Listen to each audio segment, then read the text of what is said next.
be serving as your MC, and I'm absolutely delighted to be here to share in what we know is going to be an absolutely fantastic afternoon. It's my pleasure to welcome you on behalf of Addie Morris and Ralph Fiennes II to the 5th annual public speaking event.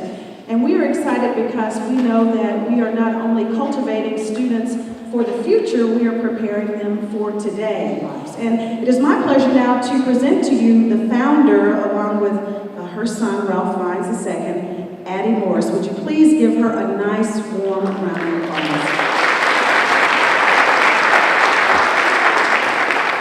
On behalf of Ralph Fiennes and the public speaking contest, I would like to welcome every one of you. But the judges will have the daunting task of determining who those lucky recipients will be based on their performances here today. So, it is my pleasure, without further ado, to... Is the internet good or bad for kids like me? According to Webpedia, the internet is a global network connecting millions of computers. According to Internet World Stats, as of December 31st, 2011, there were approximately 2.2 billion internet users worldwide. Wow, that's a lot of people on the internet. The question is the internet good or bad for kids like me? I can see both sides of this argument. The internet is good because it's a super fast way to get information about my topic when I'm doing research. I am also able to use Skype. Skype is a global network in which you can not only talk but also see the person you are talking to. The internet can also be bad because a kid can enter the wrong word in Google and see some inappropriate things. The internet can be bad because of internet predators. Internet predators seek out children on sites like Facebook and Twitter in order to tempt and harm the child. I personally don't think children our age should have access to these sites. Cyberbullying is another problem. Children have committed suicide as a result of other children bullying them on social media networks. In conclusion, I think the internet is good and it could be bad for kids like me. The key to keeping the internet good is by parents monitoring their children and blocking sites that we should not be on in the first place. Thank you. Hello, my name is Isaiah Chapel. I'm 11 years old and I go to Boone Park Elementary School, which is in North Little Rock. Today, my speech is about world hunger. Today, in our world, over 842 million people die of hunger. Quick question. Do you want people to die of hunger? No? Then do something about it. You could donate money, start a food drive, or a community garden, or lots of stuff. This is happening because bosses are paying too little or crops die of drought. Even us kids could do something. We should advertise to the school district to let them know that this is happening because it is not a joke. Then they'll be able to donate to the Red Cross or Salvation Army. We should also give food to those who are hungry at school, like milk, juice, fruit, or chips. It's not fair that they have to starve, so we should do something about it because no matter how small you are, you should always do something. Thank you. Hi, I'm Lillian Harden. I'm 9 years old and I'm from Lakewood Elementary.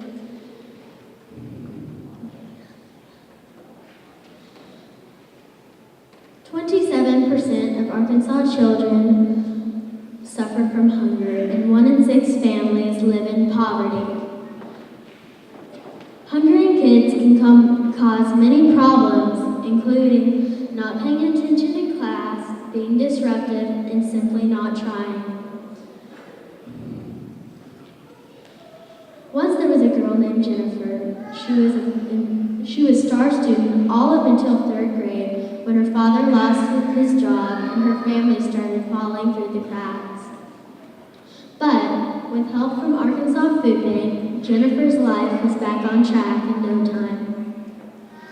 Also, in 1989, a school nurse had many kids trickle into her office with complaints of head and stomach aches.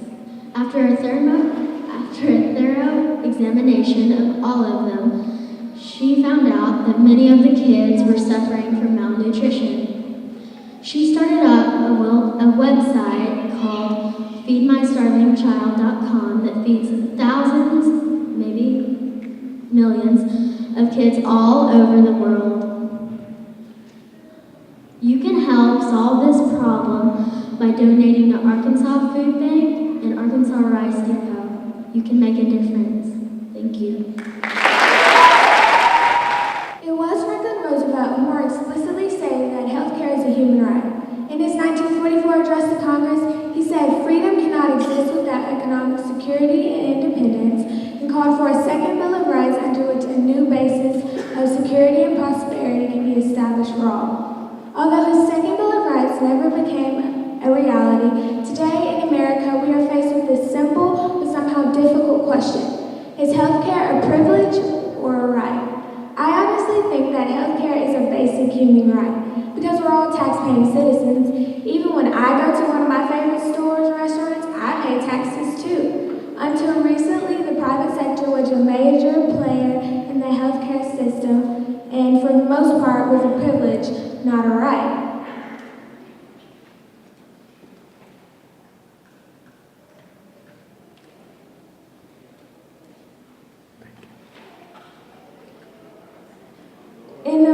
In a lot of developed countries around the world today, they have access to healthcare for every citizen.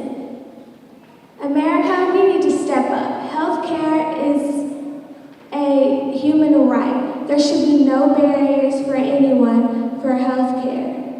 Thank you. Hello, my name is Tyler Buchanan. I am 11 years old and I attend Dunbar Magnet Middle School. The title of my speech is Unorthodox Alternative Fuels. Alternative fuels are fuels other than gasoline that can power a motorized vehicle. One alternative fuel is ethanol, which can be made from crops like corn. Another alternative fuel is biodiesel, which can be made from marijuana. I believe that we should use alternative fuels to power our vehicles instead of what we use now. The reason I think this is because mainly the fuels that we use now are made from non-renewable resources. Alternative fuels are made from renewable resources, so we would be conserving resources if we switch. Also, alternative fuels usually prevent greenhouse gas.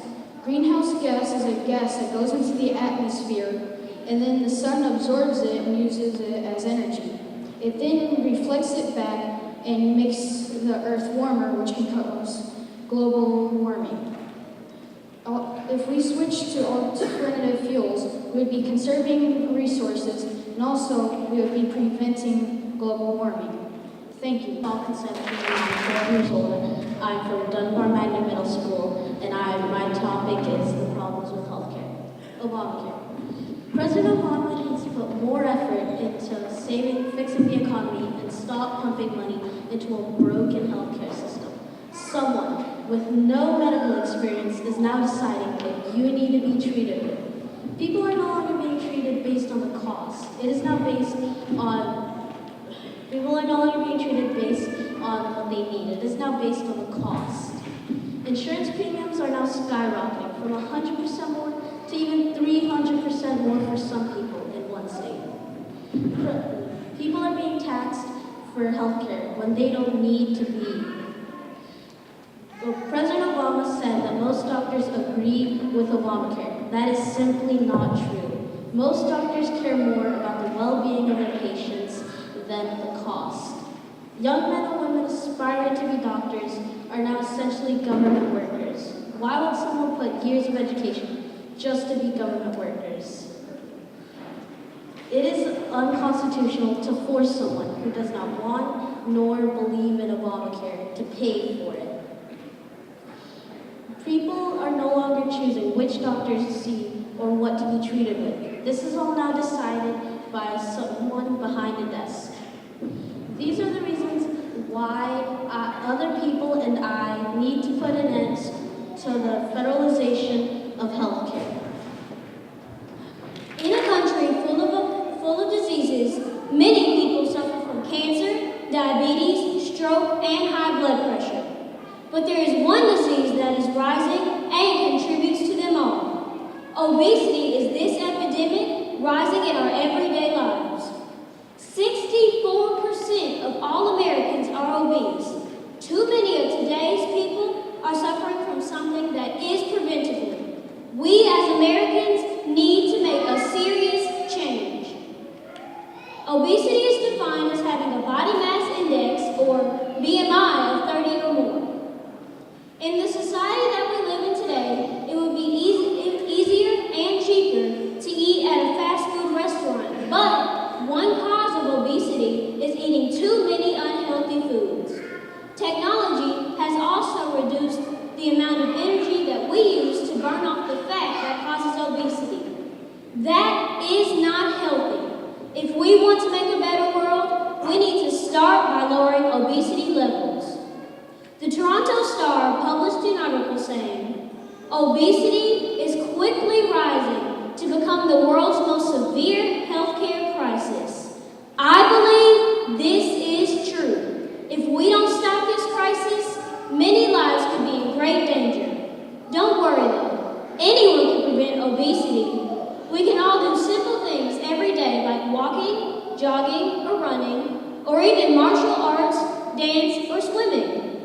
It would be beneficial to all of us if we cut down on the electronics like phone, TV, and computers. To sum it all up, obesity is a very bad epidemic. If we don't do something about it now, then things could get a lot worse in the future. So after hearing this, would you take a stand against obesity? Thank you. Reminding us about why we all need to take a stand against obesity, and I'm sure you are going to do that after that admonition from him. All right, we are still in the pink category, judges. Hi, my name is Rebecca Jackson, and I go to Booker Arts Magnet Elementary School. This year, I wanted to be a dream keeper. The Dream Keeper is a group that helps enemies become friends, helps work out problems that kids don't know how to fix, and helps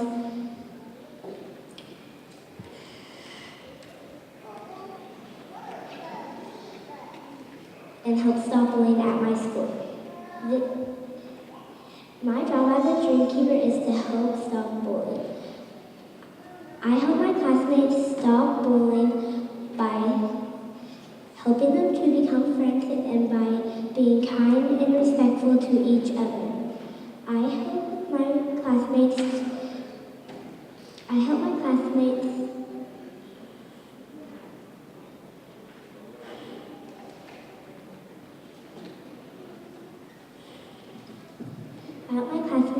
to solve their problems by encouraging them to talk to each other instead of arguing. I explain to some kids how bullying isn't right and how they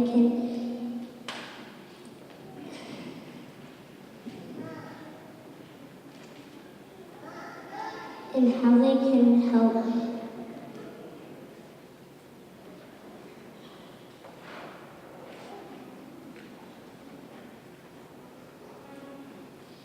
I explain to some kids how bullying isn't right and how they can help other kids if they see a kid being bullied. If everyone could get along and be friends, we could stop bullying forever.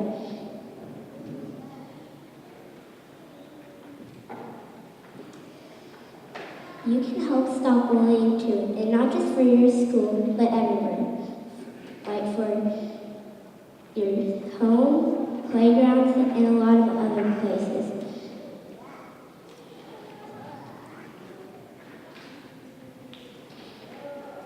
A way for you to help stop bullying is to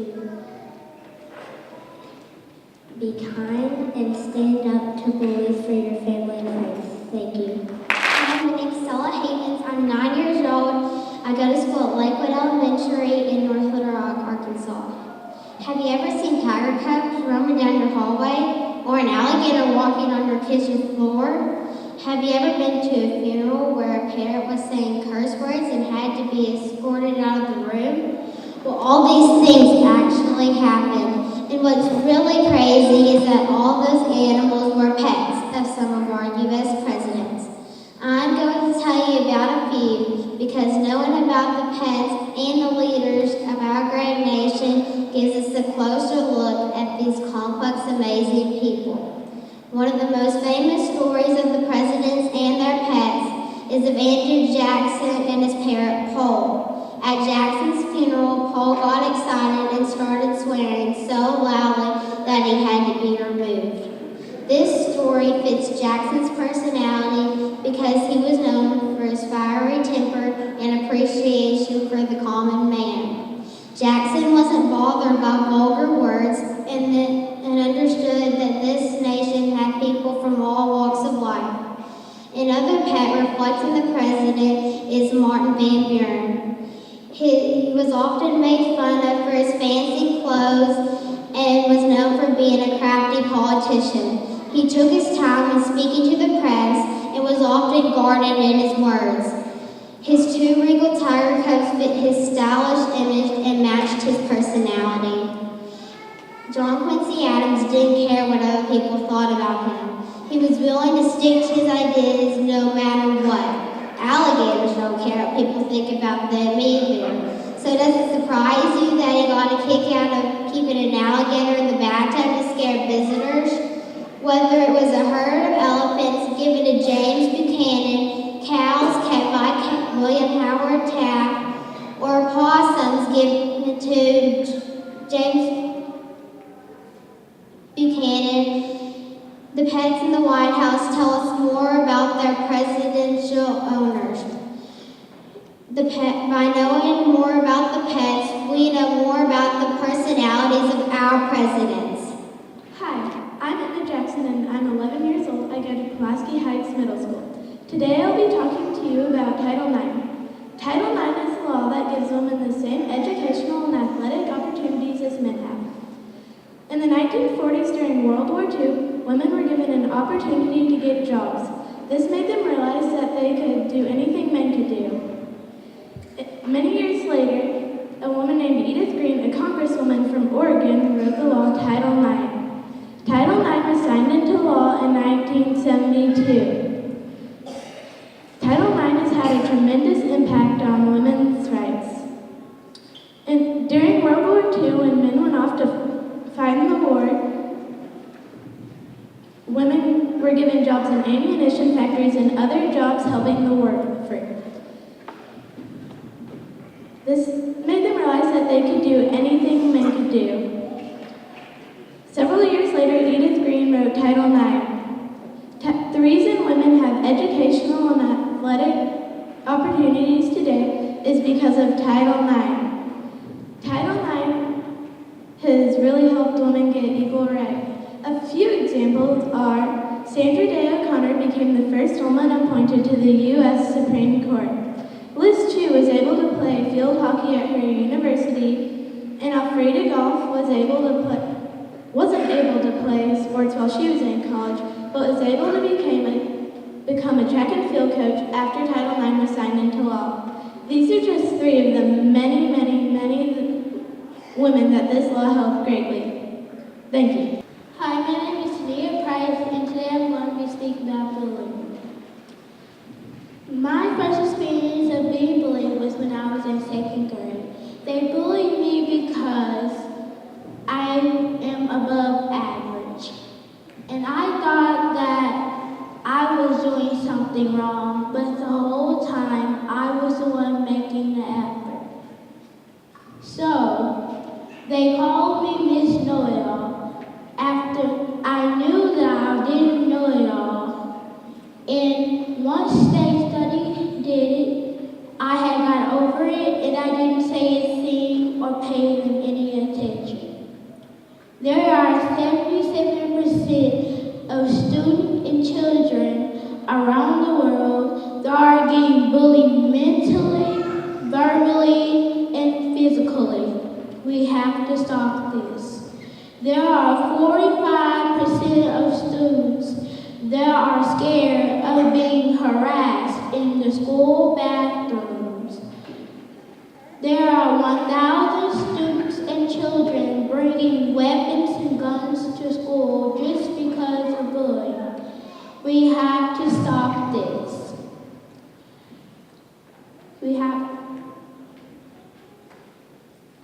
The only way that we can stop this is by not saying a thing or letting it go through. Let us stop bullying by not being one and just helping others go through the situation. Thank you.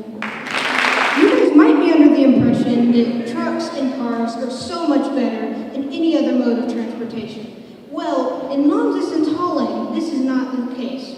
Trains can haul almost 30 cars per train and will transport about 2 times as much in one car as one truck can transport over the same amount of distance. They consume about 4 or 5 times as much fuel, but since they will transport about 60 times more cargo, this is a good trade-off for the fuel economy. Now, you might believe, why are trains so much better than trucks? Because trucks can take them to specialized places. Well, this is true because trains cannot go everywhere, but trucks can take them in long distance or short distance hauling from one place, the train depot, to another place, a business or a factory. Now, because trains can haul so much, it is much better for the fuel economy, and how trains will run is the way that they can transport cars much farther from New York to Seattle, and they will transport more than almost 50 trucks.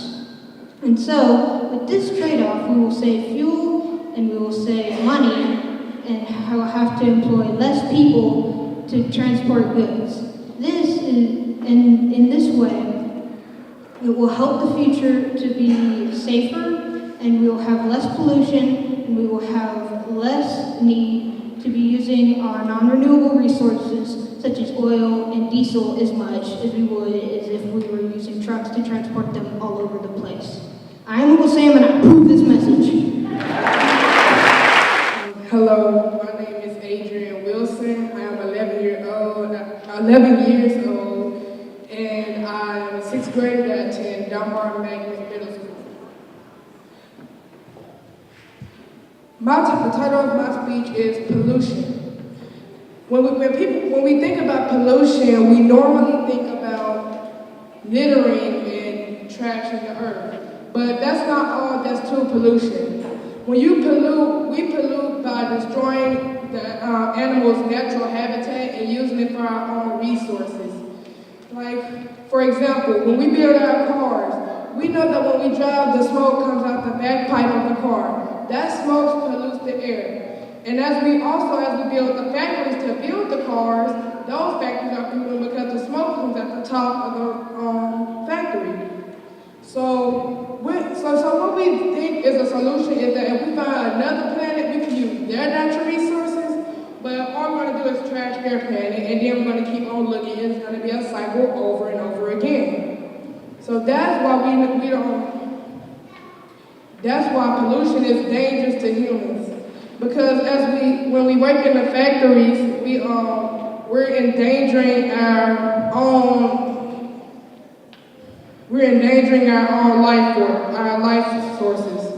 Because as we work in the factories, we're inhaling the toxins that comes into the packages that we buy from shops. For example, a pillow. They think that if they douse a pillow in a certain type of substance, that it will help not be flammable. But the thing is, they're dousing the pillow in toxins, and that's dangerous. That's practically dangerous. And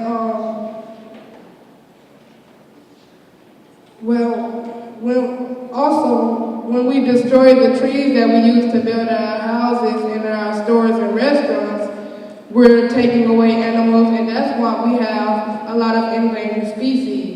So please don't pollute the earth, and we need to find a better solution. pollution is not the solution. Good afternoon, ladies and gentlemen. Hold on, I know you ought to do better than that. Good afternoon, ladies and gentlemen. My name is James Wilson. I'm 11 years old. I'm speaking on the circle of drugs. The drug topic hit me because the population by African American males have been decreasing because of drugs. Drugs can involve prison, fights, and even the use of guns. There are circles that can lead to this. In a circle, you have a trigger, a transporter, a victim, and a producer. How many of y'all want to have great communities? I want to see the raise of hands. Who all want great communities? I believe that in order for us to have great communities, we should teach the young generation now about the dangers of drugs. I had a cousin named Eric, and he passed away from drugs, and I believe that no one should have to go through the pain of losing someone over something so stupid. Also, some of you may have that ooh voice, and your ooh voice can turn into a ooh voice with a stomach. So be a good friend and let the drugs in.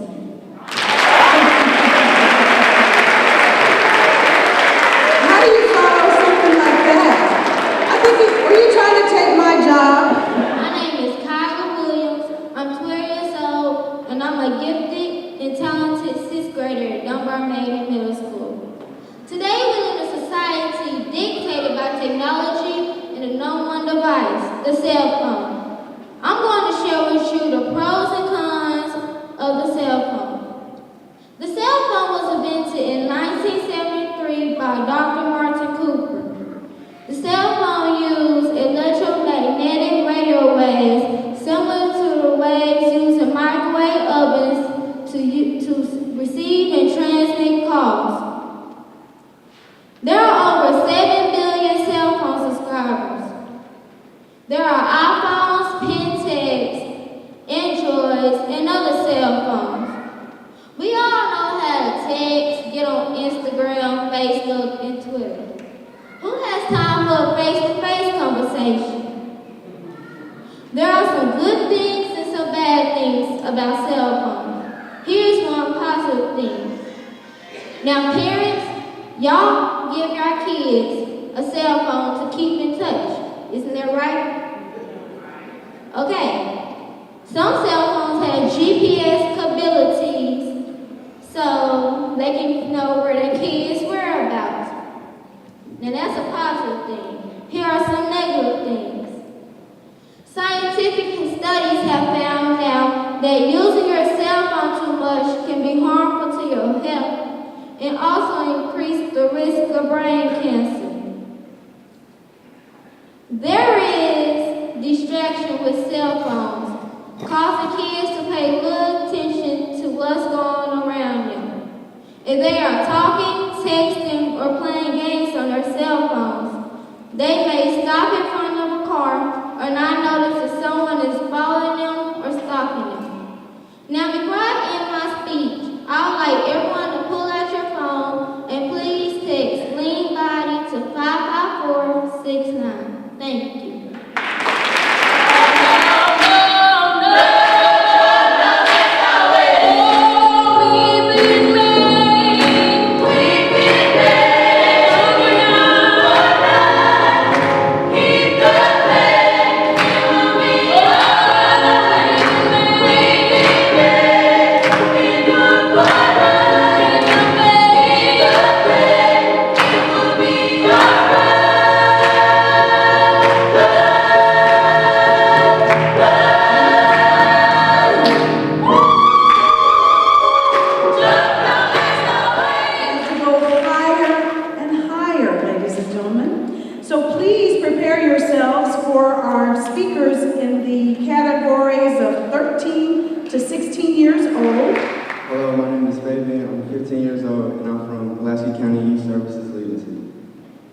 Everyone has a dream. To become a dancer or a rapper, doctor or lawyer, engineer or physicist.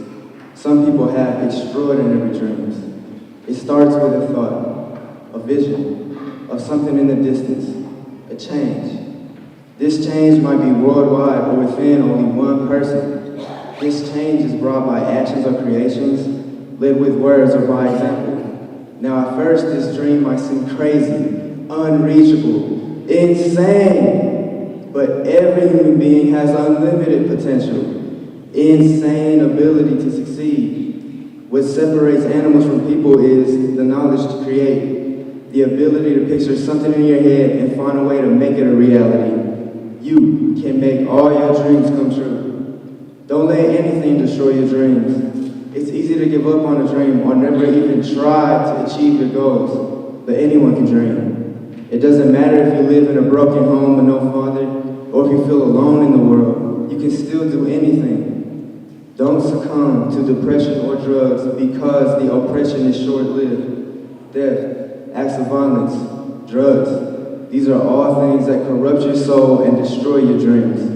And even if you have fallen down the wrong path, don't worry. It's never too late to turn around and make a change and make it for the better. And when you make progress, just smile. It's important to keep your head up, look temptation in the eye, and recognize its existence, but ignore its persistence. To reach your dreams, you have to get out of your comfort zone. Do things you would normally never do, like talking in front of 100 strangers. Don't be shy. To reach your goals, you have to be confident and direct. And if you try hard enough, you can take down any impervious obstacle that stands in your way. Without ambition and risk, what would the world be like today? There would be many words never spoken, chances never given, opportunities never taken. We need dreams. Without dreams, there would never be a change. Now, change can be scary or overwhelming at first, but change is vital to success. You want to change the world? Start with one person.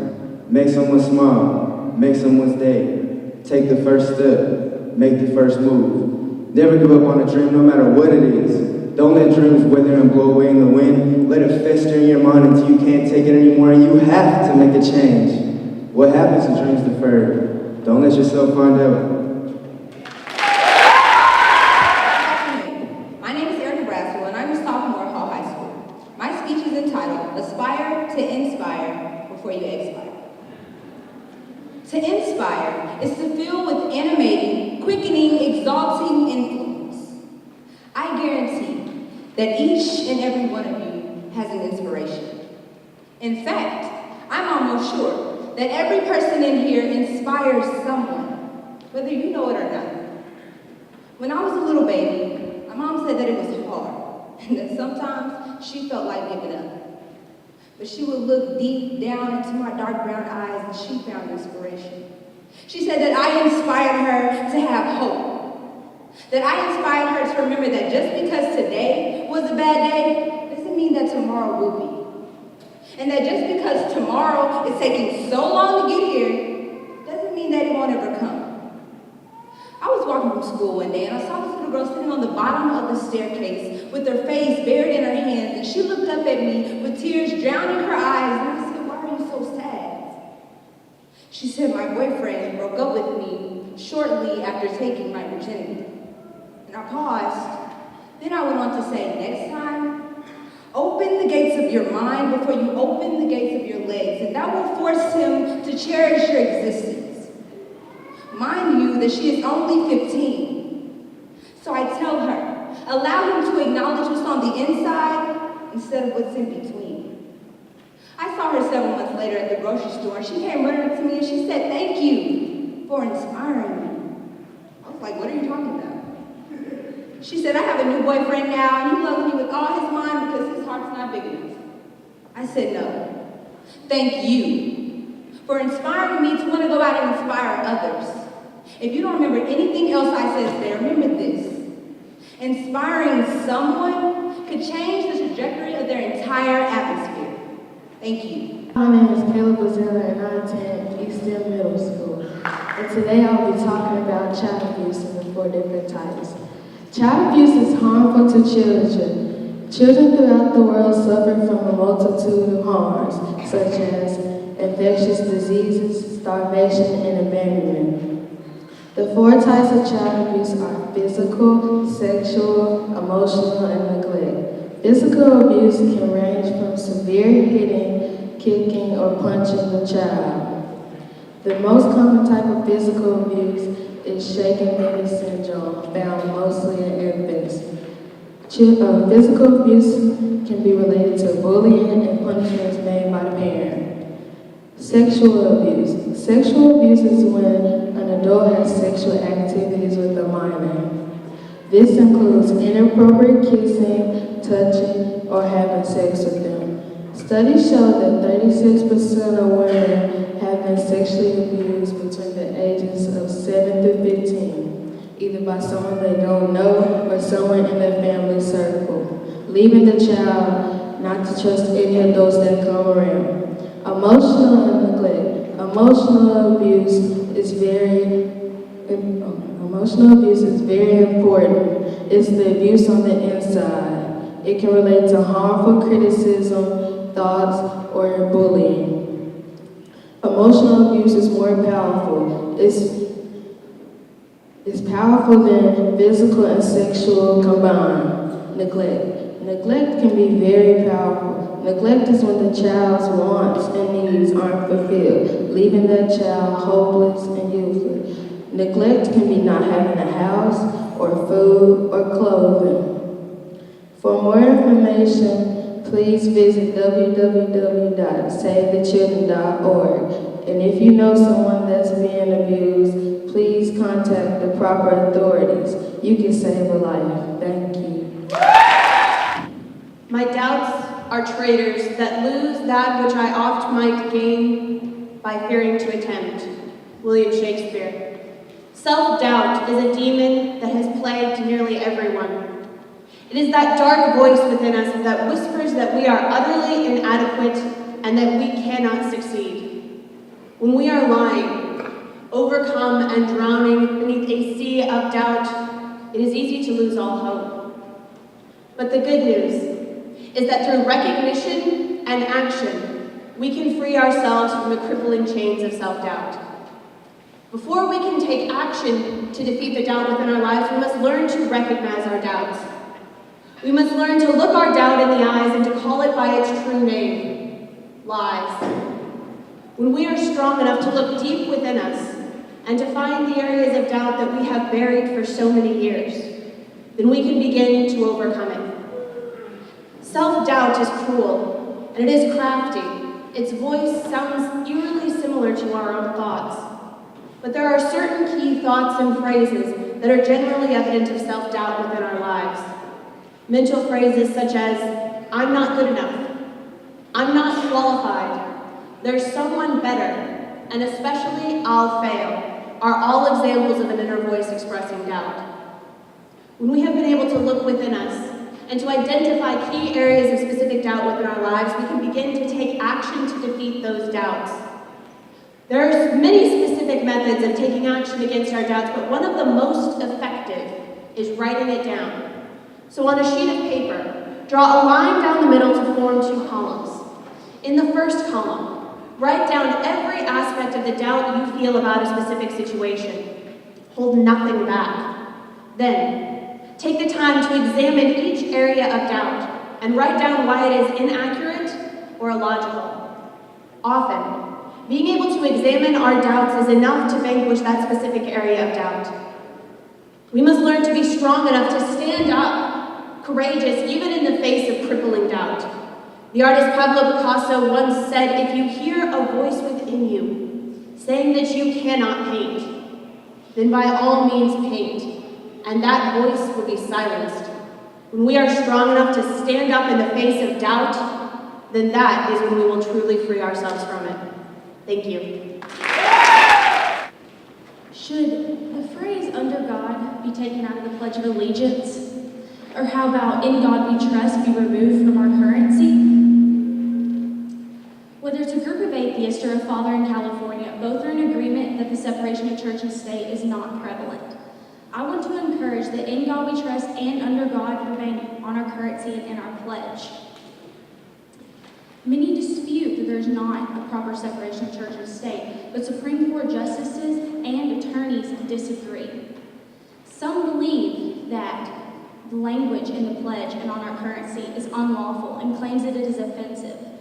The pledge was published in 1892 and has been challenged ever since 1943, when a group of Jehovah's Witnesses refused to participate in reciting the pledge in schools. In 2002, a father in California sued the government for failing to keep church and state separate.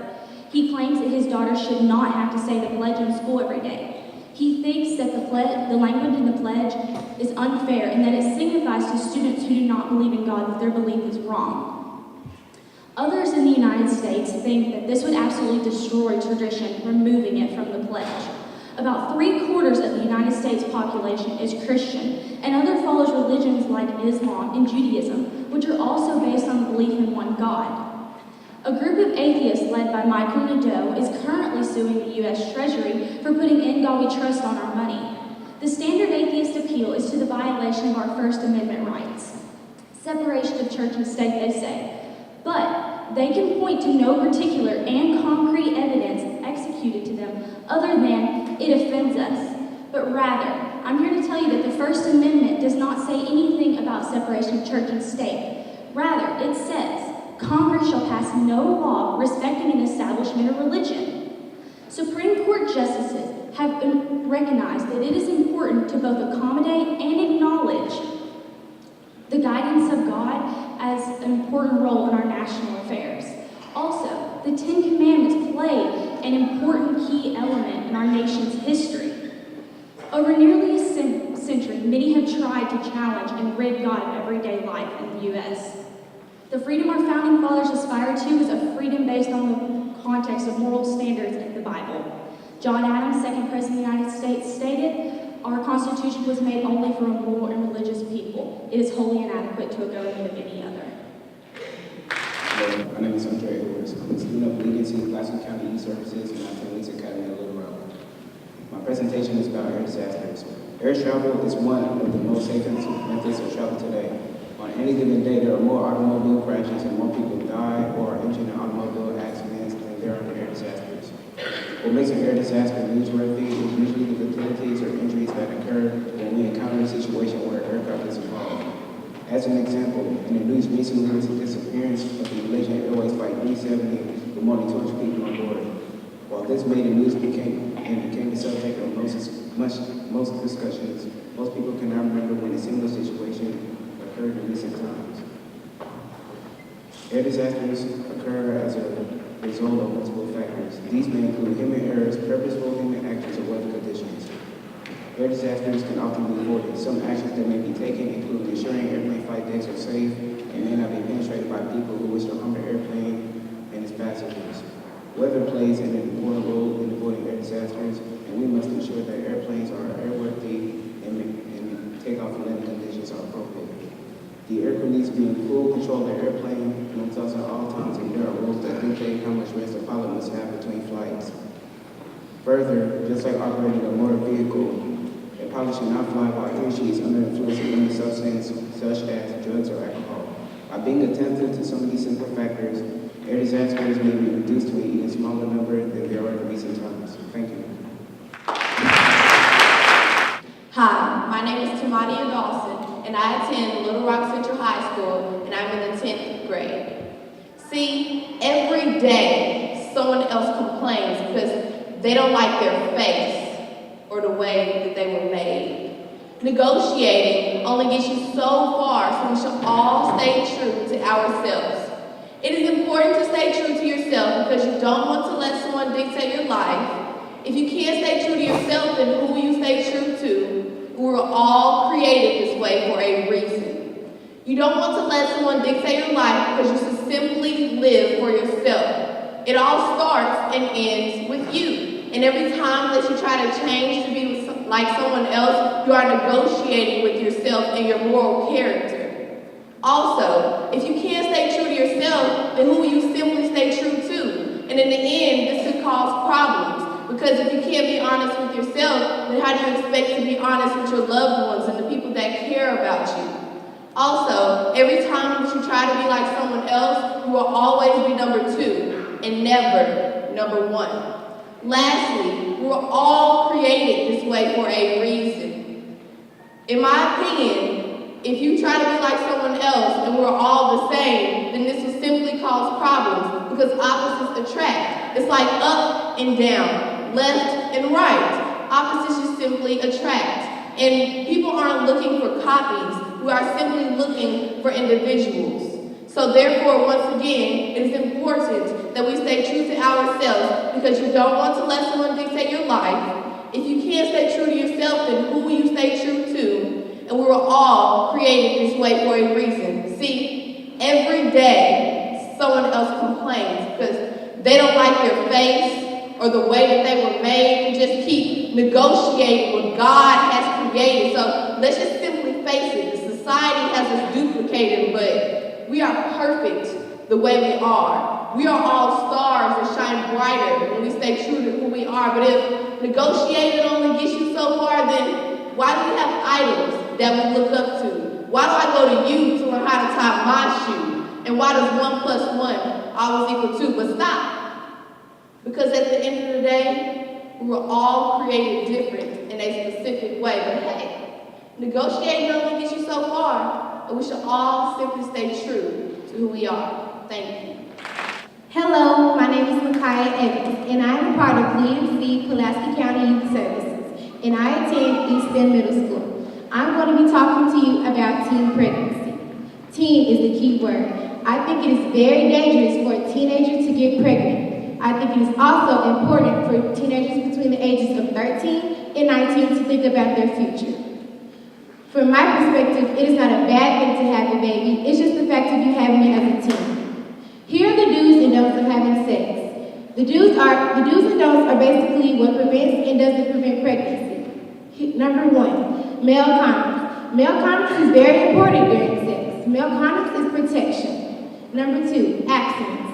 Abstinence is the best choice. Abstinence is when you don't have sex at all. Number 3, birth control. Birth control is used by the female and it is taken by a pill or it can be an implant or an injection. Here are the don'ts. The don'ts are urinating after sex. Urinating after sex does not have to do anything with the baby, or it does not prevent pregnancy. Having sex on your period. Just because you're on your cycle does not mean you're not able to have a baby. Withdrawal. Withdrawal is the removal of the penis right before he produces. Okay, I'm 14 and I already know that having a baby isn't going to automatically keep the father around. Just because you have a baby does not mean it's going to make the relationship stronger. Statistics show that 8 out of 10 fathers of the baby will not stay and take care of the baby. Here are the symptoms and signs of being pregnant. Number 1, breast changes, fatigue, nausea, also known as morning sickness, milky discharge from the vagina, etc. Being pregnant is not a bad thing. It just depends on who you are and the situation you're in. For more information, please visit isYourSexLife.com/preventingpregnancy. Thank you for listening. Hello everyone, my name is Kayla Gray. I'm 16 years old and I attend Moment High School. I am here to inform you about obesity. Obesity is the condition of being overweight or having an excessive amount of body fat. Obesity is best found by using the body mass index system, otherwise known as your BMI. You can find your BMI by using your height and your weight. Your BMI equals your weight in kilograms divided by your height in meters squared. Obesity is coming to be one of the most leading deaths in America. Adults who have a BMI of 25 to 29.9 is considered overweight. An adult who has a BMI of over 30 is considered obese. 1 in 3 people in America are considered obese. 2/3 of adults are considered obese. Child obesity has risen rapidly since 1998. It has risen to 20 to 25% of children being obese or overweight. Obesity can cause many health effects like type 2 diabetes, coronary artery disease, high blood pressure, high blood sugar, and all these diseases can lead to death. Most of the fat that causes you to be obese goes to your waist and stomach area.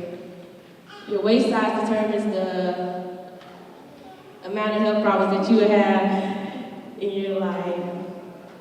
And obesity is curable but has a high relapse rate of making more than 95% of people who lose the weight regain weight back within 5 years. There are diet medications that can help you, but this is a short-term fix to a long-term commitment to proper diet habits, increased physical activity, and regular exercise. The best goal for you to set is to maintain and achieve a healthy weight, not just an ideal weight. I believe obesity is 100% preventable because I remember at a point in time I was on the verge of being obese, and I changed my lifestyle around, and I started exercising and doing sports and eating right, what my mom was eating. And I know that if I can do it, then you can do it too. And thank you.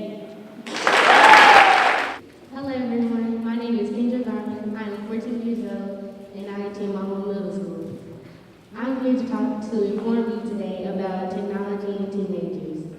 For the past few years, technology has advanced greatly. We have went from telegrams to telephones, even typewriters to computers in a short amount of time. But there is also a disadvantage to technology. It has taken over teenagers. One aspect to technology is the cell phone. Just about everybody has a cell phone. A popular kind of cell phone is the iPhone, made by the late Steve Jobs not too long ago.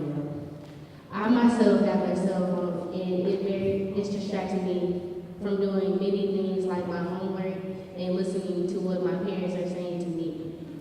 Some kids are so distracted that they never know what's going on. Another aspect of technology is the computer. The computer is a good thing and a bad thing. A bad thing about a computer is that in schools, most kids will never use books or a library, but will always use Google or Wikipedia to look up answers on their homework. Computer is also a good thing because it does help kids from carrying that heavy textbook around all the time. One last aspect to technology is social media. A social media is a website or application that lets people share and create photos to share with other people. Social media has taken over so many teenagers. Some kids are even getting stalked by other people they don't know, and it has gotten out of hand. In conclusion, I would like to say that technology is good, but it has some disadvantages. I just hope for the next generation that it will be okay for them because they will never know how to use books or anything. And that's it. Thank you. Sweetie. It comes from the Dutch word bull, meaning lover or brother. Around the 17th century, the term began to mean fine fellow, bluster, and then harasser of the week. Bullies are artists of a sort. They each have a different method and are normally quite good at it, sadly. However, just as we cannot rid the world of artists, we cannot rid the world of bullies. Or can we? Many steps have been taken to stop bullying, but instead of doing what they were supposed to, they haven't helped at all. Bullying rates have remained stable since the first anti-bullying legislation was passed in 2005, but shouldn't they have plummeted in numbers? The first anti-bullying legislation was passed in Georgia, and now every state except for Montana has some form of that legislation passed, as well as in the UK, the Philippines, and Canada. However, the US has no federal law against bullying, leaving it up to the states themselves. In 8 of the 49 states, the legislation is strictly state law, but in the other 41, not only is it state law but district policy that bullying is a crime. In Arkansas, not only are race and color protected by laws, but religion, ancestry, national origin, socioeconomic status, academic status, gender or gender identity, physical appearance, health conditions, and sexual conditions are protected by law. The consequences vary from 1 to 2 day suspensions to long-term suspensions / expulsions, as well as a recommendation for an intervention and required therapy. Now, what do all legislations cover? They all at least cover race, color, and religion, as well as clearly defining and stating the consequences for bullying. Some states, like Arkansas, the consequences are less severe, while others, like Florida, want to make bullying a jail-worthy crime. Bullying is an art form, but unlike Renaissance or Baroque, it's not fading away. And while we can't completely rid the world of bullying, with everyone's help we can make it a thing of the past. Thank you. Hello, I'm Kamara Bailey, and I attend Parkview Magnet High School. I am in the 9th grade. The title of my speech will be called The Dangers of Cell Phones. Did you know that 3,000 teens have died of texting while driving? And did you know that 5,005 people died this year by texting while driving? And did you know that 5,500 teens have died from cyberbullying through mobile phones? These statistics came from teendesk.org. Okay, the world would be much safer without cell phones. Today I am Kamara Bailey and I will be telling you how. Now, don't get me wrong, I love cell phones. I've been having one since I was 9 years old, in the 4th grade. I understand the meaning of cell phones more than I did when I was younger, because when I was younger, all I did was play games and take pictures on them. Now they come in handy because when I need something, I can always call my mother, no matter where I'm at. Whether I'm at school, home, mall, wherever, I can always make a phone call. Cell phones are fun until they get in the wrong hands. For instance, most suicidal deaths happen from sexting. Sexting is when you send news through instant messaging to another person. Okay, I know you're like, where does cyberbullying come in? But when you send pictures to somebody and they promise they won't show anybody, don't always believe them, because next thing you know, you can be on you'll be on someone's social media and people will be teasing and making fun of you. Cyberbullying comes in when people make fun of you and you don't know how to cope with it. Also, most deaths come from texting while driving. Some people are so obsessed with their phones and they don't care wherever they're at, and they'll just respond back no matter what they're doing. These are my reasons why cell phones are dangerous. Wouldn't you rather go to more graduations and funerals? I know I would. Thank you. Hello, students, parents, and teachers. I'm Stacia Jackson. I'm from Little Rock Central, and I'm 16 years old. Now, let me go ahead and say, I'm about that life. What life? Because it's not that student life. You would rather come to school, get suspended, and go back home. What's the point of that? You would rather be at home, Facebooking, Instagramming, tweeting, saying, oh, I got suspended, when you should want to be in school, but not in school, educating yourself, bettering yourself, preparing yourself for college.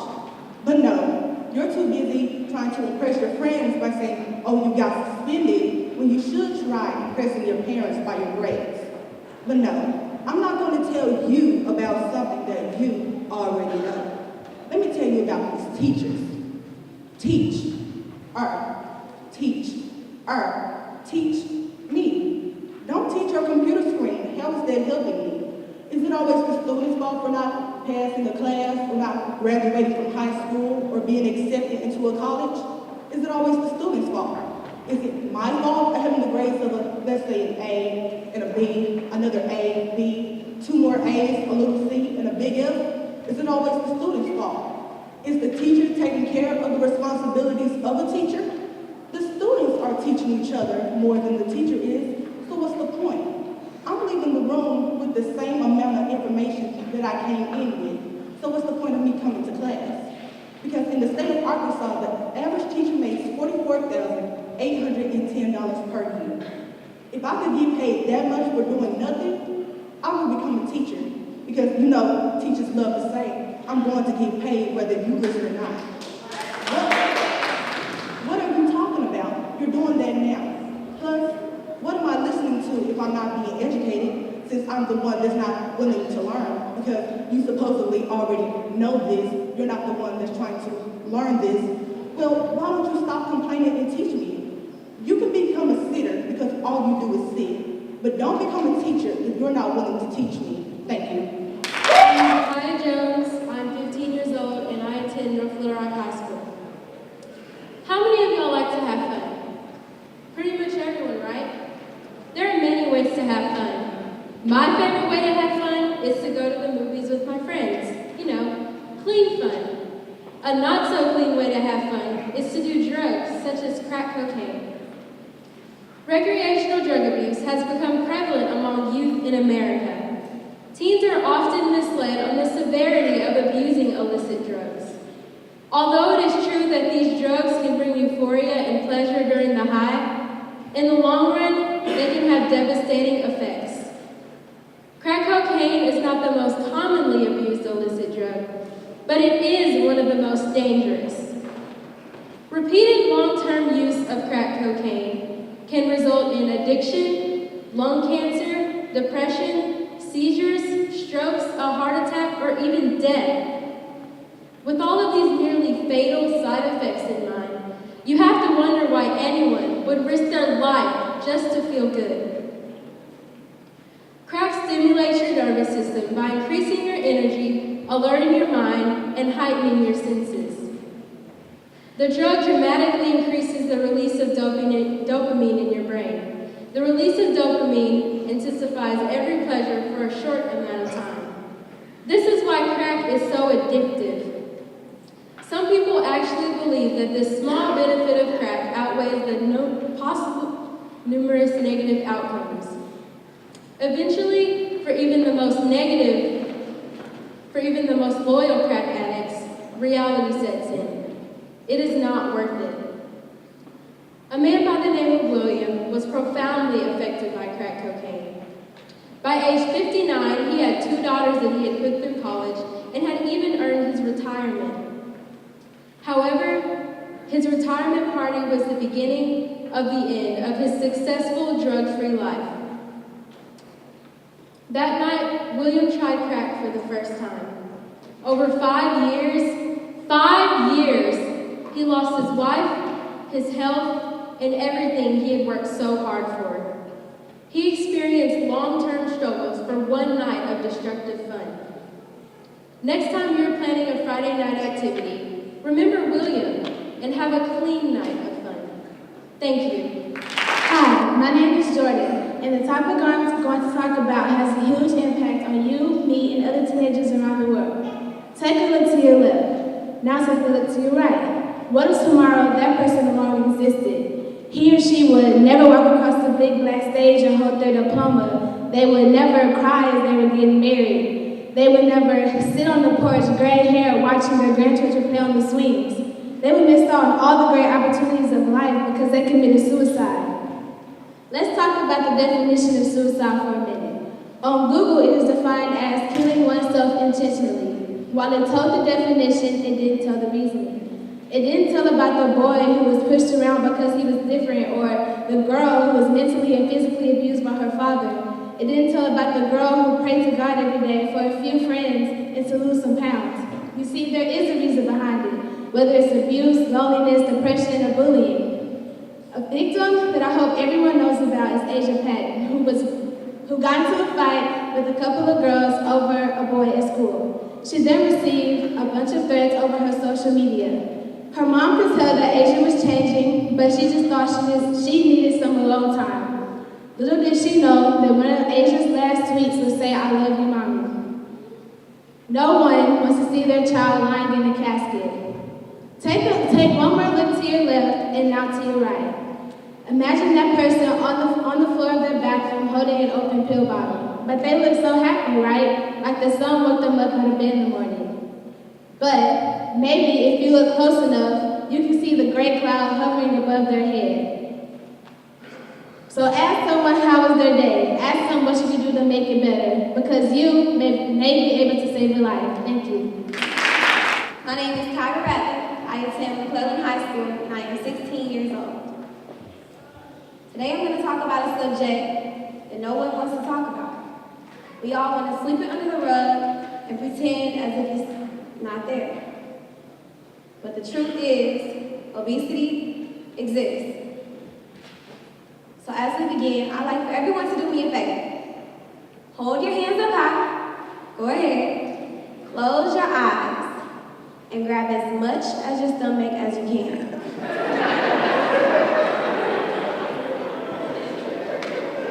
Now, if you've just had a handful of that, you're considered overweight. And I know you think you're okay now, but wait until being overweight turns into obesity. Now imagine being in the 6th grade and having your science teacher give you that same little health talk. That was me. I was the 6th grader there holding a handful of fat, and I was on the verge of obesity, and I didn't even know what it meant. So I did some research of my own. I found out that being obese is defined as having too much body fat. And body fat won't kill you, but the life-threatening obesity it causes will. Every 2 out of 3 Americans is either overweight or obese. And the causes of this epidemic are lack of exercise in the home and workplace and too much food and calorie intake. So we're causing it on ourselves. The consequences of this are liver disease, cancer, heart disease, diabetes, and sadly, death. This costly health choice costs the United States over $147 billion annually. But don't be afraid. There are some ways to prevent obesity. The precautions include exercising regularly, eating healthy foods, being consistent, and avoiding traps that cause you to eat more. Now, I know we all like to say, I never had the health talk, but you can't say that today, because I gave you more than what my science teacher gave me. Check your bellies. I'm Cynthia Lees, and I'm 14 years old, and I go to Lakewood Middle School, and I'm here talking about this reverse diverse societal curse and its effects on us teenagers. In today's society, we're burdened with the image that we're supposed to reach. It's the only criteria. And when we don't reach that image, we feel as if we're not good enough. And we feel as if we're not good enough, we turn to our social media, our music, everything else, which are mere coping mechanisms of how to survive this society. In today's society, we have to be our own heroes because no one else is going to save us. And that's a simple fact that we have to deal with. In today's society, as teenagers, we don't know where to go, and we have no one to help us. Everyone tries to deny society, and it's not working because it's there. No one wants to see that. In today's society, as teenagers, we have to go on our own, and that hurts me. Because I look around and I see a lot of people harming and bullying and killing and doing it to other people and even themselves. And I know it's not all about me, but if I'm not going to do anything about it, who else will? It's sad, it truly is. It makes me want to cry sometimes, but I can't do it because if I do, I'll get judged on it. We get judged on everything, the music we listen to, the clothes we wear, everything besides our personality and attitude that makes us who we are. We think everything is based upon numbers, our GPA, our height, our weight, our likes on the picture, stuff that doesn't even matter, or shouldn't matter. And today, a lot of you older people, no offense, may take that and may think, oh, they're just doing that because they don't want to deal with their problems. But if you live in today's society, you wouldn't want to deal with your problems either. We have to sit and decipher who we should be. Ourselves, that we're craving, for the person that society says we're destined to be. Everyone denies society its faults. But in a different perspective, we blame society, but we are society. Everyone wants to do something to change it. Well, no, everyone wants to complain, but no one wants to do anything to achieve that change. We're all over here wanting truth, but no one wants to be honest. We're all judging each other. And I'm pretty sure we're all doing it to each other, and we're all doing the same. In today's society, you can't do anything. You can't take a step out without being judged. In this society, we're clever yet clueless, and we are the only ones to bear that blame. I'm Stoker. I am 15 years old, and I go to Lake Hamilton Junior High School. Planting a world with kindness. Passion should be given the letter T in its spelling. Passion, and become passive on. I'm using my voice to pass on kind words and encouragement to passionately defeat the negativity of bullying and help those who are hurting from ridicule and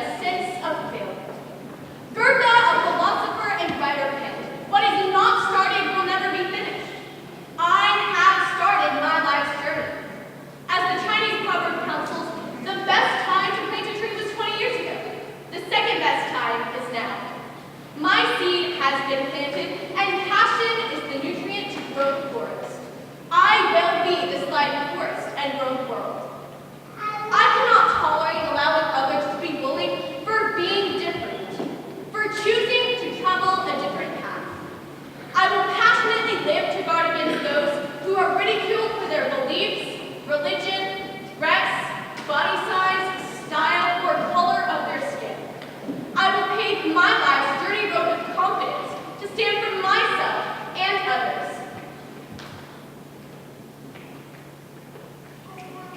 Mark Twain once wrote, "The two most important days of your life are when you are born and when you find out why." I know why I was born. I was born to travel life's journey, helping others, speaking up for others, and stopping bullying. I am passionately planting each day a tree, nurturing with hope, and someday will, as the verse states, reap what I sow.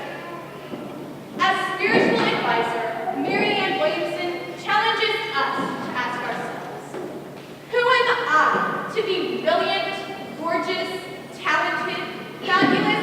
Actually, who are you not to be? It's not just in some of us, it's in everyone. And as we let our own light shine, we unconsciously give other people permission to do the same. As we are liberated from our own fear, our presence automatically liberates others. Let's pass it on and liberate all of us into a world free of bullying, to stand with confidence to become the next great generation.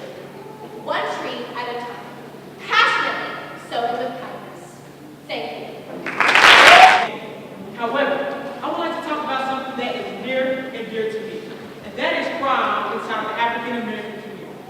It has gotten so out of hand and so coexistent in our society today that we don't even realize how pitiful and numerous the violent murders have become. It is recorded 3,446 African Americans were killed over a period of 86 years by the Ku Klux Klan. However, black-on-black murders inside the African American community surpass this number every 6 months. This is due to a lack of knowledge. First of all, we have a lack of knowledge in our schools. Students have stopped yearning for knowledge. Students are no longer interested in knowledge. However, knowledge is what empowers our world today. Instead of being worried about the knowledge they obtain in school, they're more worried about their social status on Facebook or how many followers they have on Instagram. Next, we have a lack of knowledge in ourselves. We do not believe in ourselves. We do not believe that we have the capability to rise from our present circumstances. We do not believe that we do anything better in our lives but sell drugs and shoot and kill one another. However, we are capable of so much more. For our minds create, our hands can make. We have the capability and the ability to change the world. Next, we have a lack of knowledge of something higher than ourselves. We have little known facts about God, who is our key to hope. Hope will unite us and bring us together. For if you have not known, God has made it for all things work together for my good. Who makes all things work together for your good. Who makes all things work together for our good. So let us come together and unite and stand. For together we shall indeed stand, but divided we shall indeed fall. Hey, my name is Ivo. I'm currently a junior at Little Rock Central High. I'm going to be talking about why Ivy League college admissions did not exactly result in happiness in life. Now, before I begin, I'd like to apologize to the timekeeper because this speech may likely go over the time limit. Sorry in advance. Now, about a month ago, on April 1st, was when regular college decisions came out for the seniors at Little Rock Central High. Now, I learned that the valedictorian of our class, Nathaniel, had gotten accepted to Harvard University. Now, Nathaniel instantly became the celebrity of our school. It wasn't just that I knew about him, it was that all the teachers knew about him, and even friends and my parents knew about this guy. Now, besides Nathaniel today, I'm going to be talking about another one of my friends, and her name is Catherine. Now, Catherine is very similar to Nathaniel. Although she may not be as smart or as gifted as Nathaniel, she's very hardworking. She usually stays up until 2 a.m. in the morning studying for her homework and for her classes. And on April 1st, on the bus ride home, she told me about how college admissions went for her. I couldn't forget the sad, the defeated look on her face when she told me that she had gotten rejected from every single Ivy League university. She told me that all the hard work for her 4 years in high school was just useless, it was worthless, it was in vain. And I sat there and I felt hopeless because I didn't know what to tell her. Now I think Catherine, like the majority of high school students, has been deceived by our society and by our education system into thinking that all your life is about is getting into these so-called prestigious Ivy League universities. Now I would like to begin by studying in 2004 by Forbes magazine. According to the magazine, it states that those who are successful, those who are ambitious, those who are hardworking will succeed in any college institution, regardless of whether they actually go to an Ivy League institution. Now furthermore, in a 2012 study, which is done ironically by a Harvard professor of psychology, Dr. Dan Gilbert, he measures the happiness of lottery winners versus regular people over the course of the year. Now in the beginning, the lottery winners' happiness were much higher than that of people. But over the course of the year, what happened was that their happiness dropped to about the same. Now from these two studies, I would like to look at my peers and ask them, and I would like to require them to not let their happiness be based on their ACT scores, their grades, or their future college acceptance letter. Your happiness, your success in life is going to be dependent on you and only you. Now I'd like to end with a quote by Ayn Rand. She writes, "In the hopeless swamps of the not yet, the not quite, and the not at all, do not let the hero in your soul perish in the frustration for the life that you have never been able to reach. The road that you desire is real, is possible, and is yours." And she hails all the way from Annie Camp Junior High in Jonesboro. Please welcome 7th grader Murray Pringle with a special presentation. Thank you, ladies and gentlemen. A good first impression is a lasting first impression. Now, I know I only have a few minutes to share with you the 3 basic tips that these competitors know so very well. So let's get started.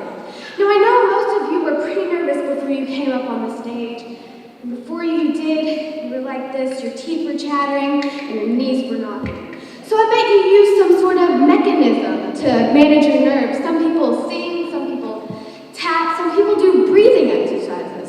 But I like to transport myself into the realm of spiritual transcendence, into the relaxation and calm of meditation. Zen master, I am obviously not, but namaste. Let's go. So, I know most of you have practiced your speech many times, but some of you, I suppose, have brought note cards or pieces of paper, or a scroll like me to do some last-minute rehearsing. But I can see why nobody has anything, because it could turn into a fashion disaster. 10 points to Gryffindor. Let's move on. So, step number 3. You know, this is a really nice place. It's bigger than I thought it would be. It has very nice acoustics.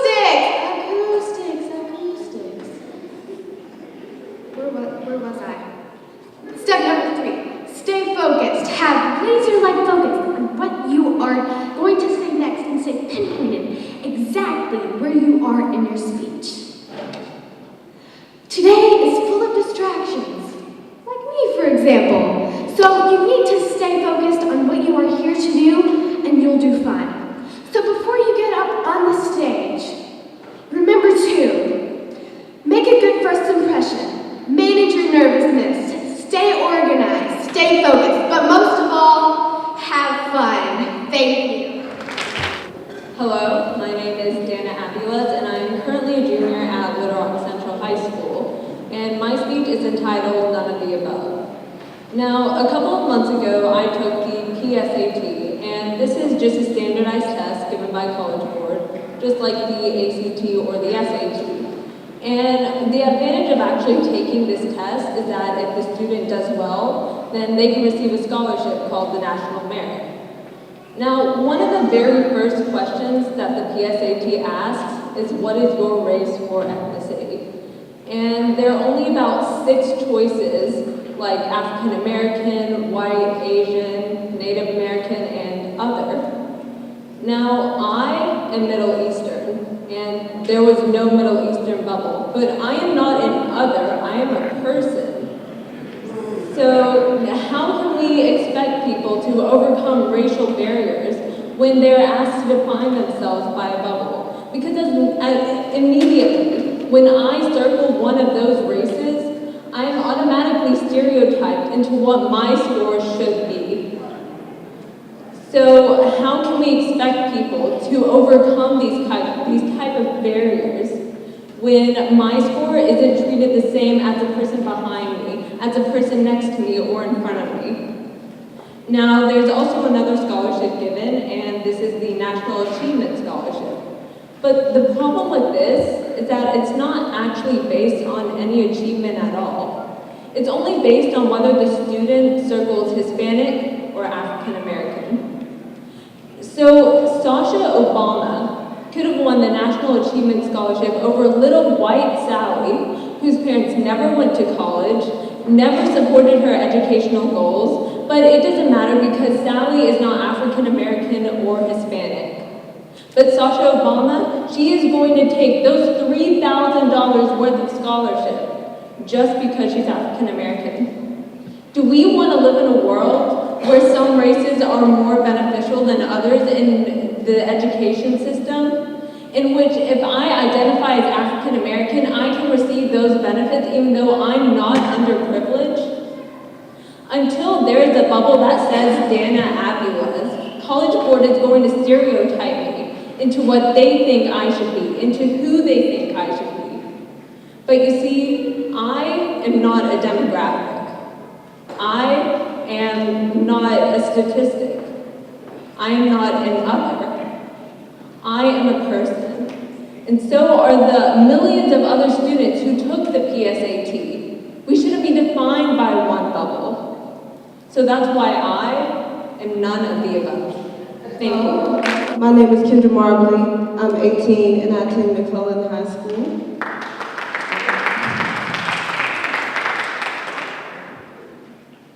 Like me, some people are visual.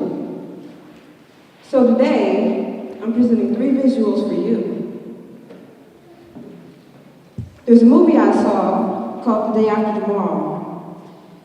In the movie, scientists predict a second ice age, and they try to warn people. However, naturally, people don't believe them. We don't want to be the last minute believers. We have the technology to move forward and to protect our Earth. However, we're using the Earth's resources faster than they can be replenished. We will eventually reap what we sow, no matter who we place the blame on.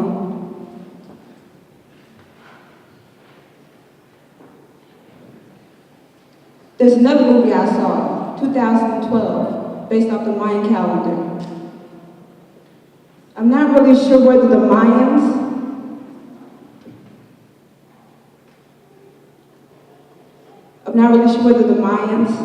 really believed that the Earth would end in 2012, or if they decided that they were tired of making calendars.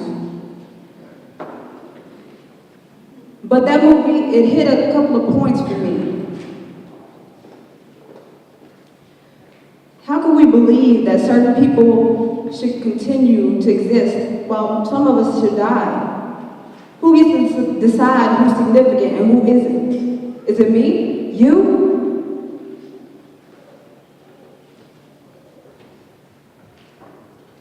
On the Discovery Channel, I saw a world in which we don't exist, and the remaining creature is a rodent-like creature that looked a lot like a hamster to me. My first thought, naturally for me, was that there would be no one to read or write books. However,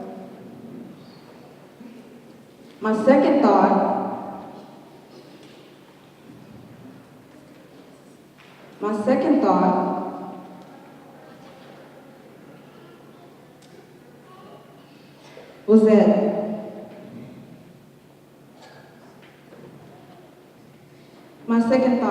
was that a rodent-like creature is going to remain, but I'm going to be gone, no descendants, nothing. I don't know about you, but I don't want to be dead in the future. I want somebody to leave a legacy. Now that I've shown 3 scenarios we don't want to happen, let me give you some tips on how to preserve our earth. Tip number 1. Plant trees, plants, so they can take in the carbon dioxide and we can receive oxygen. Tip number 2, conserve water. Tip number 3, I forgot the tip, never mind. All right, but we need to celebrate the earth every day, not just on Earth Day. Some say the world should end in fire, some say in ice. I don't want it to end at all. Thank you. I'm Austin Mueller. I go to Parkview High School. Standardized tests have been part of our educational system since the mid-1800s. Now, it wasn't until the passing of the No Child Left Behind Act in 2002 that the use of standardized tests skyrocketed. As a result, there was a 160% increase in annual state funding for standardized tests. Interestingly enough, it was around the same time the U.S. slipped from 18th in the world in math to 31st by 2009. We are allocating an exorbitant amount of resources for standardized testing, $1.1 billion annually, for a system that many argue doesn't work. Let me tell you why. Standardized tests promote narrow curriculums. They're forcing teachers, the lifeblood of our educational system, into teaching to the test. As a result, 50 to 80% of all year-over-year test score improvements are temporary and caused by fluctuations that have nothing to do with long-term growth. This means that students are regurgitating information for tests and then flushing it away. Turning a blind eye to long-term retention rates is not a good investment in the future of our students. 2, standardized tests promote the wrong qualities in students. As per our current system, if it's not on the test, it's not being taught. Things that standardized tests cannot measure, about creativity, leadership, communication skills, these are real-world, applicable qualities that are not being ingrained in our students. We as a nation are not producing innovators, critical thinkers for our workforce. 3, there are other viable methods of measuring long-term growth and promoting core values. I'm a 17-year-old student. I don't have the answer for our nation's education crisis. But there are myriad alternatives to standardized testing that need to be explored. Student contracts, making sure students know they're working for themselves and not for a teacher or a system. Parent-teacher interviews, which make sure that parents know they need to be involved in furthering their child's education. Student portfolios, which track holistic growth over long periods of time. All these methods focus on long-term trends in growth. You give a man a fish, you feed him for a day. You teach a man to fish and you feed him for a lifetime. Don't just give students facts and information for tests. Teach them. Teach them how to devour books, how to synthesize information, how to thirst for knowledge. Don't you dare give a student a fish. Teach them how to catch one themselves. Thank you. Good afternoon, everyone. I am Maria Zarate, and I'm a 17-year-old from Mount St. Mary Academy. Are my judges and timekeeper ready? I'm going to begin on a topic on nature. Why do so many people, or actually so so little people take so little amount of action on helping improve the earth and making it healthier today? Why do we do this?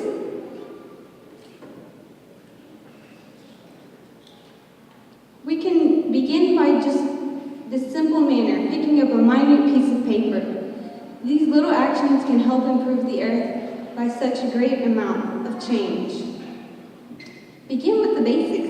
Reduce, reuse, and recycle. Just by these small manners, we can help improve and encourage everyone else to conserve energy as well.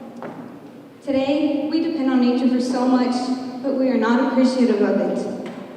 We use it in our daily lives, and nature is still so humble, patient, gentle, and kind, and teaches us many life lessons. Our generation today, and many generations after ours, will be affected by what each human does in polluting our planet.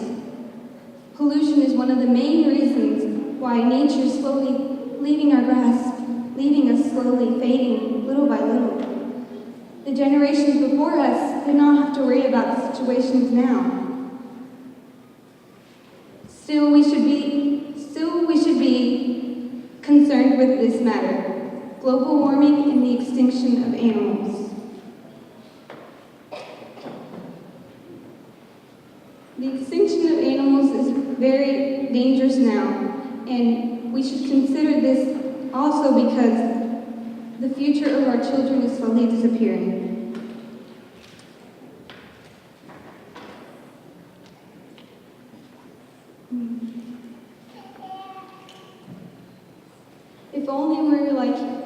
If only humanity could stop wasting so much of what they have and rather shared and gave to those people living on the streets with nothing but litter surrounding them. If only we were like children, who were taught to love, to share, to respect, and to clean up after our mess. How long will nature stay with us if we don't appreciate her wondrous beauty? Thank you. They say, if you want to know who's illegal, just yell, immigration, and you'll see them running like roaches after you turn on the kitchen lights. Some might find this funny, but to others, they see this as a threat to their future. My name is Sandra Carmona Garcia, and I am a dreamer. For many years, I had to face the fear of deportation, and for those years, the only words that kept running through my negative, fulfilled head were, "You can't do it, you can't do it. Look at your bag, you're a wetback." And as soon as they find out, they're gonna destroy your dreams. Sometimes, frustration would just get to me, because I couldn't even obtain simple things that many people take for granted, such as an ID. So I felt insecure, and I felt like I didn't have a self-identity. The worst thing was when I realized that I wasn't alone. There were 1.8 million people walking in my shoes, facing the same problems. But however, I also knew that they were willing to keep moving forward and fight against all odds. So as a student, I decided to maintain a 4.0 GPA, be in the top 10% of my class, and be highly involved in the community. And this was just in case I ever got granted the opportunity to keep moving forward. Finally, on June 15, 2012, President Barack Obama signed the Deferred Action for Childhood Arrivals, or DACA for short. What this meant was that such students like me were finally able to attend college and to get a work permit, and aside from that, to be able to live life without a fear of deportation. So now, imagine those 1.8 million people doing something great for this country. The only problem now is that those trying to attend college have to pay out-of-state tuition. And for financial aid, that is out of the picture because we don't qualify for it. So, even though we have the work permit, how are we supposed to raise such amount of money to pay for college? And the prices are oftentimes 3 times higher than those of in-state tuition. And currently, there are only 16 states that allow such students to pay in-state tuition. So today, I ask you to please talk to your representative to support support the legislation that will allow such students to pay in-state tuition so that we can give back to this great country that we like to call the land of opportunities. Thank you.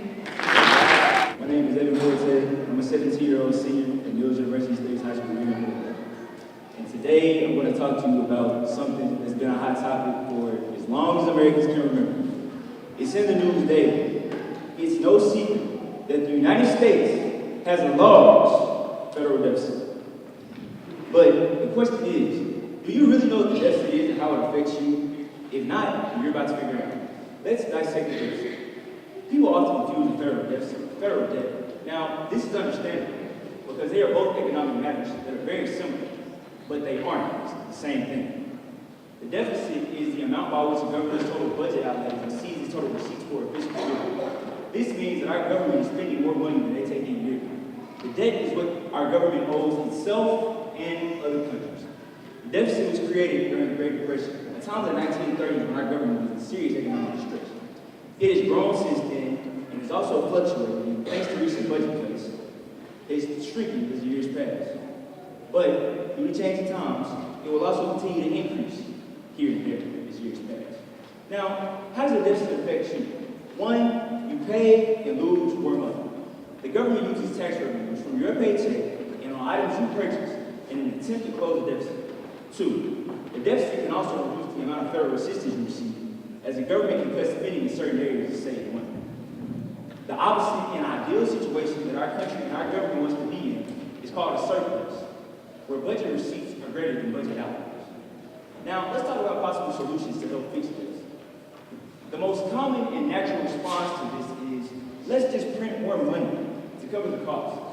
The problem with that is, it costs money to print more money, and printing more money just leads to inflation, which basically means that the prices of goods and services will rise, since there's more money around to meet those prices. Now, you may be wondering, how can we fix this deficit? Well, sorry to tell you, ladies and gentlemen, but you can't fix the deficit sitting from your seat. But there are two ways that we can fix the deficit indirectly. Stay informed and stay active in politics. Knowledge is power, and it's definitely no exception when it comes to the federal government. Learn the basics of the economy and how it works. Policies implemented and endorsed by your local politicians may affect the economy directly. Vote for measures that you feel are beneficial to the economy. If everyone did this, and we all work together with politicians, one day the deficit may disappear. But ladies and gentlemen, a journey doesn't begin without action. Let's take action today to not only shrink the deficit, but to better the welfare of our economy. We can all do this together, one step at a time. Thank you. Hi, my name is Michaela Ely, and I am a senior at Little Rock Mills High School. And this is What Could Our World Be? For every young person, there's a time in their lives when they begin to question the world around them. They begin to formulate their own opinions about how things ought to be and how they would change said things if they were ever given the opportunity. And they also begin to wonder why these things haven't been done already. Well, as a young person ready to spring forward into the world, I have come to that point in my life. And so today I would like to ask you, what if? What if we were to build our world off of the imaginations, innocence, and love we see mirrored in the minds of children? I believe if we were to do that, there was nothing that we could not obtain. We teach children according to these ideal social standards. We ask them to treat everyone as they wish to be treated. We ask them to show compassion and to love everyone. And what would happen if we applied all of these simple principles in ourselves and in our everyday lives? I'm asking you to please imagine what our world could be. A world without senseless crime and unrequited hate. I am telling you, that is what our world could be.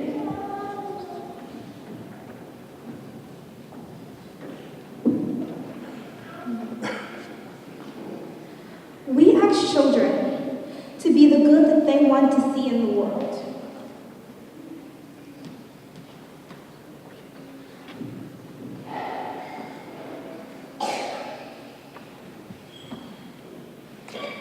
And if we wake up every day and ask ourselves, what can we do to make the world a better place? What can I do in this great big ball of stuff to make my actions mean something? What can I do to make someone else smile? What we do today matters, because when we're gone, we will pass on this world and our work in it onto the next generation.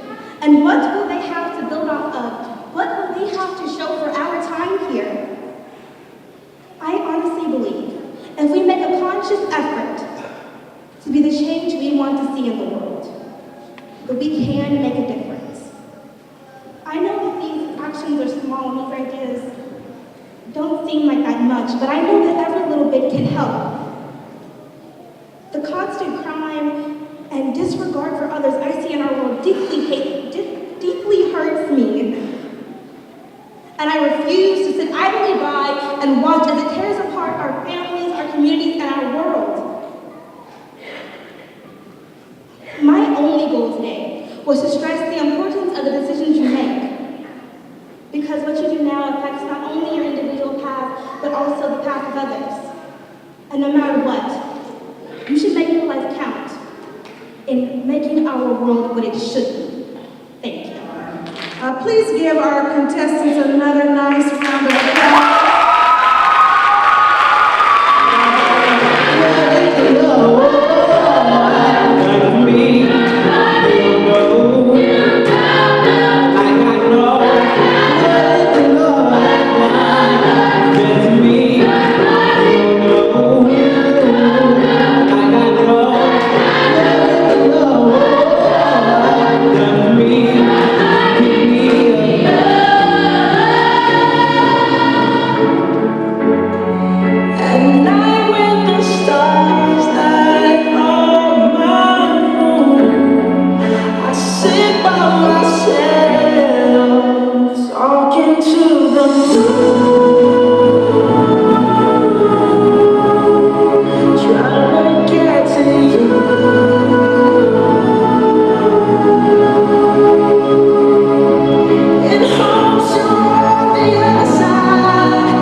Mr. Tyler Buchanan.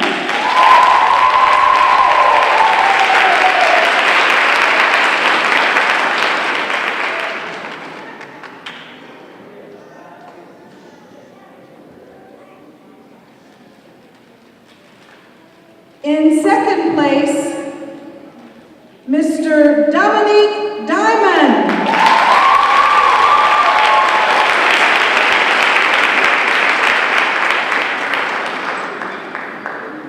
And the winner is, in first place, are you ready?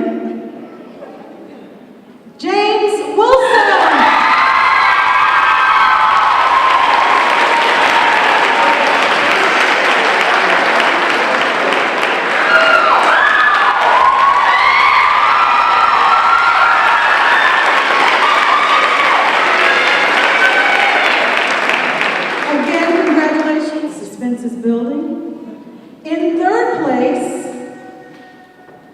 Madison Katz.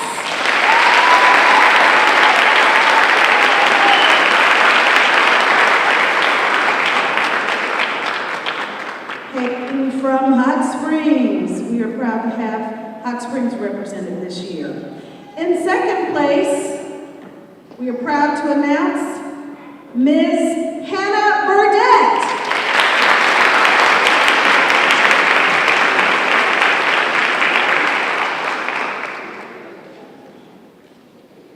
And the winner in this division is Miss Erica Braswell.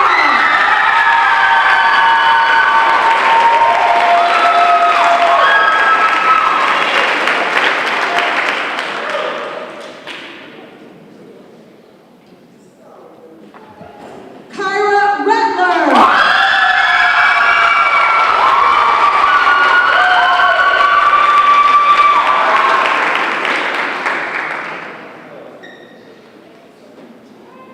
In second place,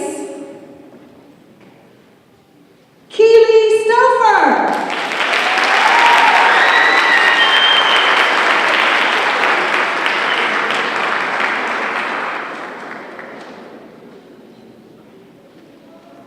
And the winner in first place, the second group of 13 to 16-year-olds, Christian Wall.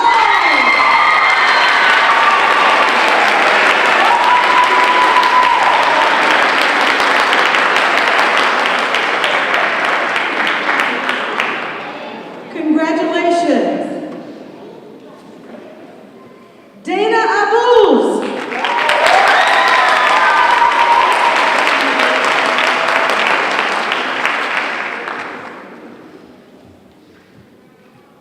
In second place, Evan Forte.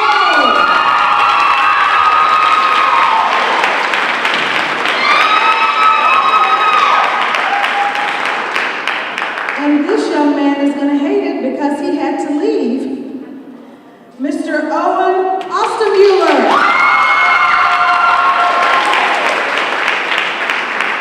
We will make sure that Mr. Ostermuller gets his prize. Congratulations again to all of our students. And now, the moment for which we have been eagerly awaiting, the overall grand prize winner, the recipient of the Winthrop Rockefeller Grand Prize of $500. Because of my father, the late Lieutenant Governor Winthrop Paul Rockefeller, my family has enjoyed a long and close relationship with Addie Morris and Ralph Fiennes. Dad saw the value in public speaking in terms of boosting confidence and building self-esteem for individuals of all ages. And with that, it's my honor and privilege to present this year's Winthrop P. Rockefeller Grand Prize to Mr. Christian Wall.